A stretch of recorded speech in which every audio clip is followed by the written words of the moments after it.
हाँ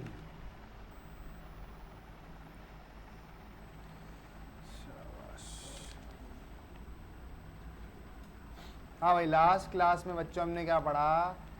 last class में हमने पढ़ा कि आर कैसे फाइंड करते हैं, कोवेरियंस क्या होता है, आर फाइंड करने के दूसरे फॉर्मूले देखे, एक क्वेश्चन करके देखा, दूसरा क्वेश्चन करके देखा। अब आगे हम देखेंगे कि प्रोबेबल एरर क्या होती है, स्टैंडर्ड एरर क्या होती है, ये कैलकुलेट क्यों की जाती है।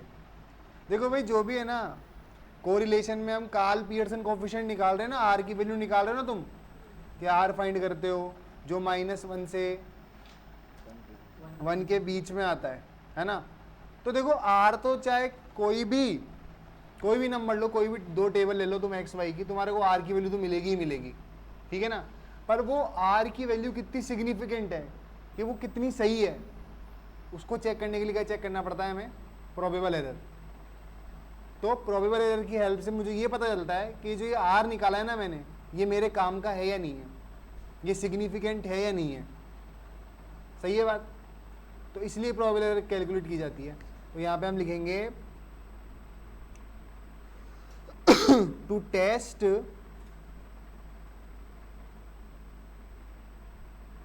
द रिलायबिलिटी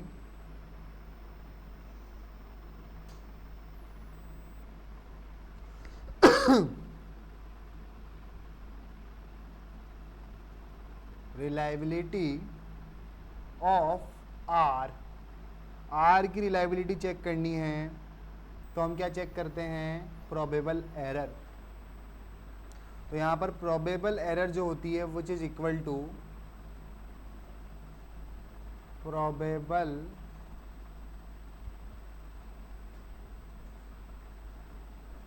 एरर इक्वल होती है 0.6745 multiply 1 minus R square upon √n। ठीक है भाई, इसको शॉर्ट में PR से दिखाते हैं, PE से। ठीक है, जहाँ क्या आप किस चीज़ को मैं क्या बोलूँगा, जो जहाँ आपका R क्या है? R है आपका कोफिशिएंट ऑफ कोरिलेशन,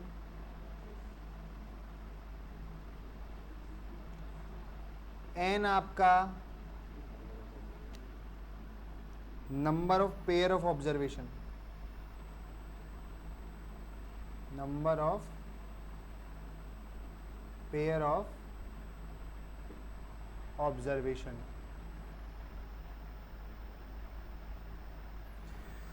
कि भैया आपके पेयर कितने हैं टोटल, काउंट कर लेंगे उसको, जो वहाँ पर n की वैल्यू मिल जाती है हमें। ठीक है भाई, इतनी बात समझ में आ गई। फॉर्मूला सिंपल सा है। अब यहीं पे अगर मैं ये 0.645 को रिमूव कर दूं, तो जो फॉर्मूला बनता है ना, वो बनता है स्टैंडर्ड एरर का।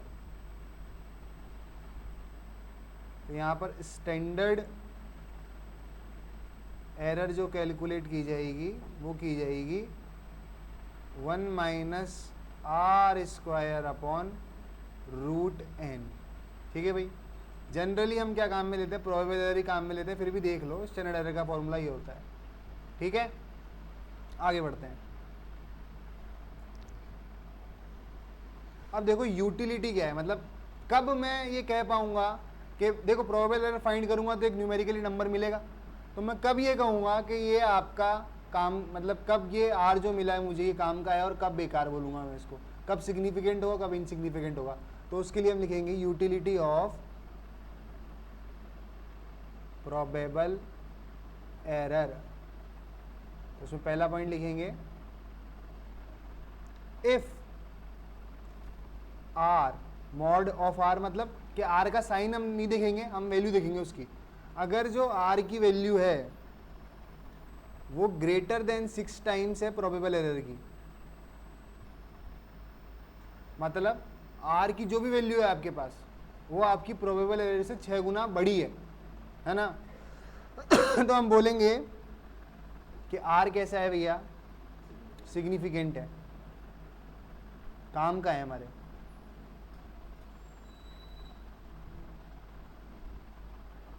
दूसरी बात, इफ मॉड ऑफ आर आपका less than 6 times of probable error है, तो हम बोलेंगे आपका आर कैसा है भैया, इनसिग्निफिकेंट है, कोई काम का नहीं है हमारे।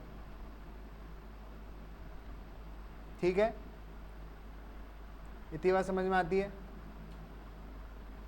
फिर थर्ड पॉइंट है आपका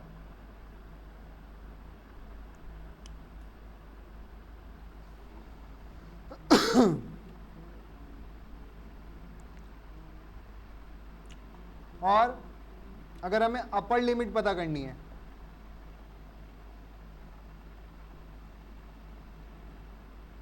हमारे कोफिशिएंट ऑफ कोरिलेशन की, तो वो होती है are plus probable error.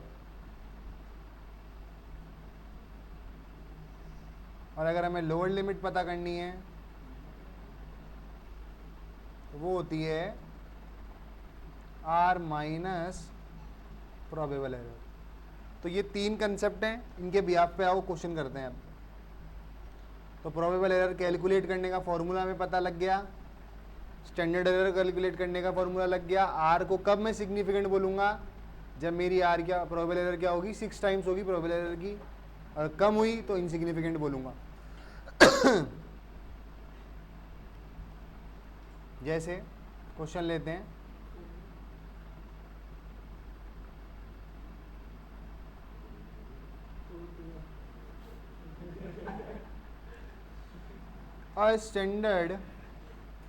a student calculate the value of r। एक स्टूडेंट है, उसने कैलकुलेट करी, कोई कोरिलेशन था उसके पास, उसने आर की वैल्यू निकाली एज 0.7। कितनी निकाली हुई आर की वैल्यू, 0.7 निकाली। और when the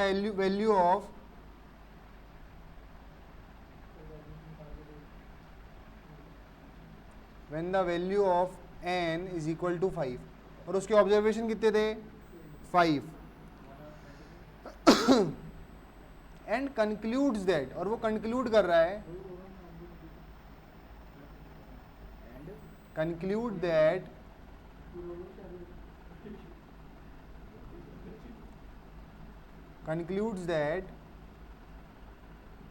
R is highly significant, R is highly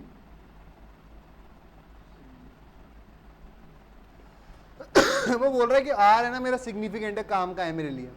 तो भैया बताओ, ही इज करेक्ट और नॉट, ही इज करेक्ट और नॉट, क्या वो करेक्ट है या गलत है, मतलब सही है या गलत है वो।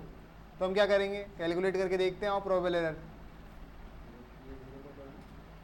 तो यहाँ पर हम प्रोबेबल एरर का फॉर्मूला लगाएंगे, which is equal to 0.6745 multiply 1 minus R square upon n, 0.675645 multiply 1 minus R square की वैल्यू कितनी है हमारे पास, 0.7 का होल स्क्वायर 0.49 आएगी, n की वैल्यू आएगी 5 रूट n, सॉरी नीचे रूट n आता है। तो 0.6745 मल्टीप्लाई 1 माइनस 0.49 अपॉन रूट 5 की वैल्यू कितनी होती है भैया, 2.23। सारी कैलकुलेशन हम कैलकुलेटर 1 माइनस 0.49 मल्टीप्लाई 0.6745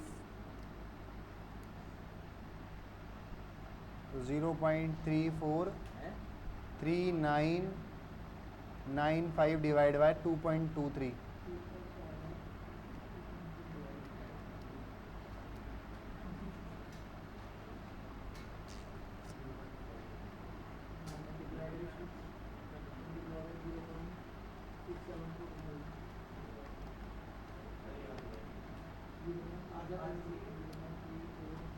अरे सही आंसर है मेरा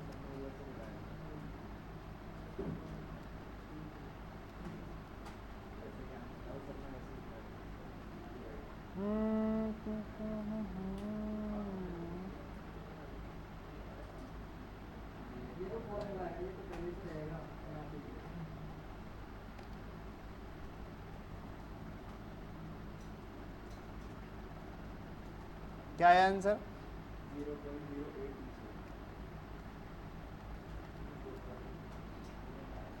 0.15 आ रहा है आपका आंसर भैया, है ना?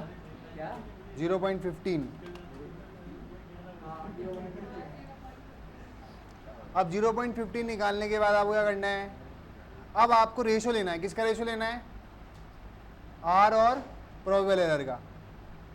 तो भाई आर की वैल्यू कितनी आई हमारे पास? 0.7 थी और प्रोबेबल एरर की वैल्यू कितनी आ गई? 0.15।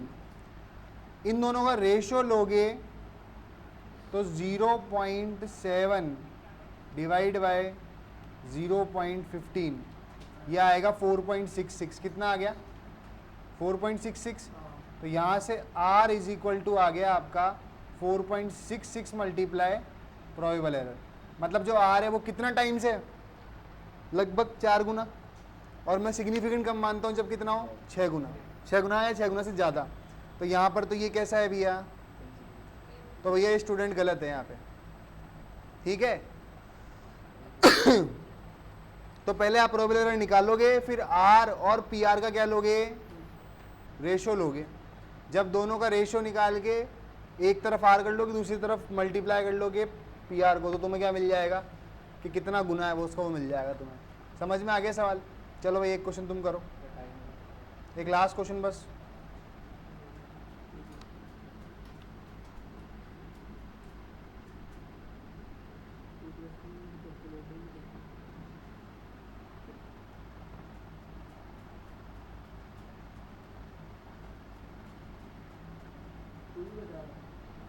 In a correlation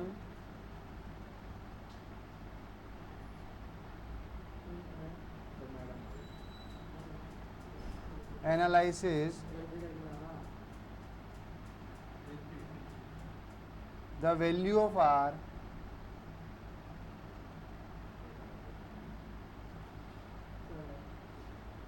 and probable error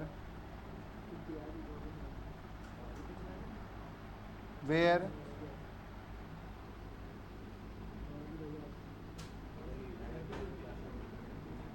found to be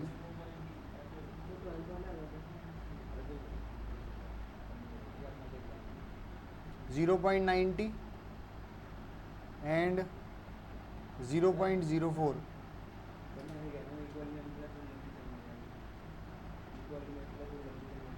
respective.